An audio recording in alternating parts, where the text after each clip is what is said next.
আসসালামু আলাইকুম, আমি লাবণী রহমান চলে আসলাম আরও একটি রেসিপি দিয়ে।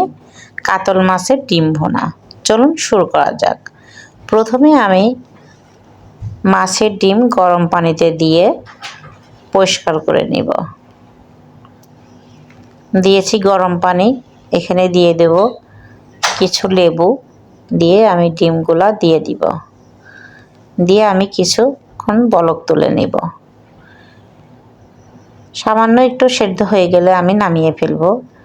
ফ্রাই প্যানের ভিতর দিয়ে দিলাম তেল এবং শুকনো ঝাল, দিয়ে দিলাম পেঁয়াজ কুচি, কাঁচামরিচ, দিয়ে একটু নরম হয়ে আসলে আমি এর মধ্যে দিয়ে দেব আদা রসুন জিরা বাটা, পেঁয়াজ বাটা, ঝালের গুঁড়া, হলুদের গুঁড়া, ধনিয়ার গুঁড়া, সামান্য পরিমাণ লবণ দিয়ে আমি মশলাটা কষিয়ে নিব ভালো করে।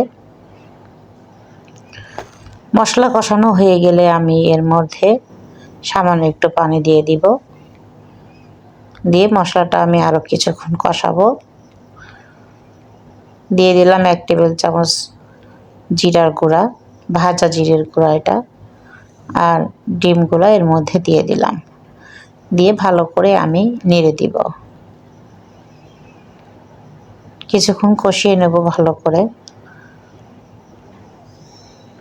দিয়ে দিলাম টমেটো কুচি, দিয়ে আরও কিছুক্ষণ নাড়ব। নেড়ে ঢাকনা দিয়ে আমি ঢেকে দিব।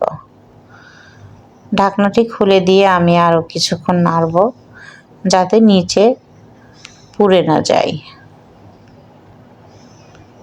ঢাকনা দিয়ে আমি হালকা জালে ভাজছি যাতে নিচে পুড়ে না যায়। ঘন ঘন নাড়তে হবে, নাড়া হয়ে গেলে আমি নামিয়ে ফেলবো ঝোলটা শুকিয়ে গেলে। হয়ে গেল আমার কাতল মাছের ডিম ভাজি। খেতে অনেক সুস্বাদু এবং আপনারা ডিমটা অনেক রকমভাবেও রান্না করতে পারেন। আমি আজকে ভুনা করেছি।